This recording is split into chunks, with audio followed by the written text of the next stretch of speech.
कार्तिक मास महात्म्य कथा अध्याय 7।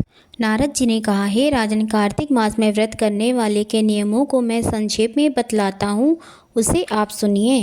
व्रती को सब प्रकार के आमिष, मांस, उड़द, राई, खटाई तथा नशीली वस्तुओं का त्याग कर देना चाहिए। व्रती को दूसरे का अन्न ग्रहण नहीं करना चाहिए, किसी से द्वेष नहीं करना चाहिए और तीर्थ के अतिरिक्त अन्य कोई यात्रा नहीं करनी चाहिए।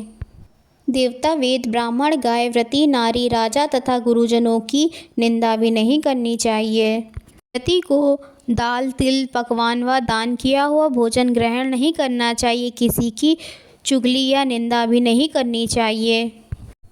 किसी भी जीव का मांस नहीं छूना चाहिए। पान, कत्था, चूना, नींबू, मसूर, बासी तथा जूठे अन्न का भी प्रयोग नहीं करना चाहिए।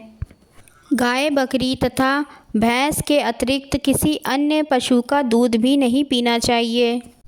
कांस के पात्र में रखा हुआ पंचगव्य, बहुत छोटे घड़े का पानी तथा केवल अपने लिए ही पका हुआ अन्न प्रयोग करना चाहिए। कार्तिक माह का व्रत करने वाले मनुष्य को सदैव ब्रह्मचर्य का पालन करना चाहिए। उसे धरती पर सोना चाहिए और दिन के चौथे पहर में केवल एक बार पत्तल में भोजन करना चाहिए। व्रती को कार्तिक माह में केवल नरक चतुर्दशी, जिसे छोटी दिवाली भी कहा जाता है, के दिन ही शरीर में तेल लगा सकते हैं। कार्तिक माह में व्रत करने वाले मनुष्य को सिंघाड़ा, प्याज, मट्ठा, गाजर, मूली, काशीफल, लौकी, तरबूज, इन वस्तुओं का प्रयोग बिल्कुल नहीं करना चाहिए। रजस्वला, चांडाल, पापी, मलेच्छ, पतित, व्रतहीन, ब्राह्मण द्रोही और नास्तिकों से बातचीत नहीं करनी चाहिए। भगवान विष्णु को प्रसन्न करने के लिए अपनी शक्ति के अनुसार चंद्रायण आदि का व्रत करना चाहिए और उपयुक्त नियमों का पालन करना चाहिए। व्रती को प्रतिपदा को कुमड़ा, द्वितीया को कटहल, तृतीया को तरुणी स्त्री, चतुर्थी को मूली, पंचमी को बेल, षष्ठी को तरबूज, सप्तमी को आंवला, अष्टमी को नारियल, नवमी को मूली, दशमी को लौकी, एकादशी को परवल, द्वादशी को बेर, त्रयोदशी को मट्ठा, चतुर्दशी को गाजर तथा पूर्णिमा को शाक का प्रयोग नहीं करना चाहिए।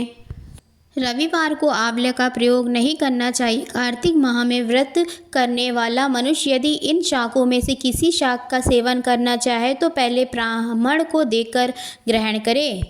यही विधान माघ माह के व्रत के लिए भी है। देवोत्थानी एकादशी में पहले कही गई विधि के अनुसार नित्य जागरण, गायन, वादन आदि करना चाहिए। इसको विधि पूर्वक करने वाला मनुष्य को देखकर यमदूत ऐसे भाग जाते हैं जैसे सिंह की गर्जना से हाथी भाग जाते हैं। कार्तिक माह का व्रत सभी व्रतों में श्रेष्ठ है। इसके अतिरिक्त जितने भी व्रत यज्ञ हैं वह 1000 की संख्या में किए जाने पर भी इसकी तुलना नहीं कर सकते, क्योंकि यज्ञ करने वाले मनुष्य को सीधा वैकुंठ की प्राप्ति होती है। व्रती मनुष्य जहाँ भी रहता है वहीं पर उसकी पूजा होती है, उसका यश फैलता है। उसके निवास स्थान पर भूत, पिशाच आदि कोई भी नहीं रह पाते।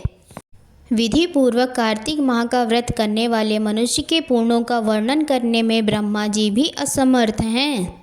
यह व्रत सभी पापों को नष्ट करने वाला, पुत्र पौत्र प्रदान करने वाला और धन ध्यान की वृद्धि करने वाला है।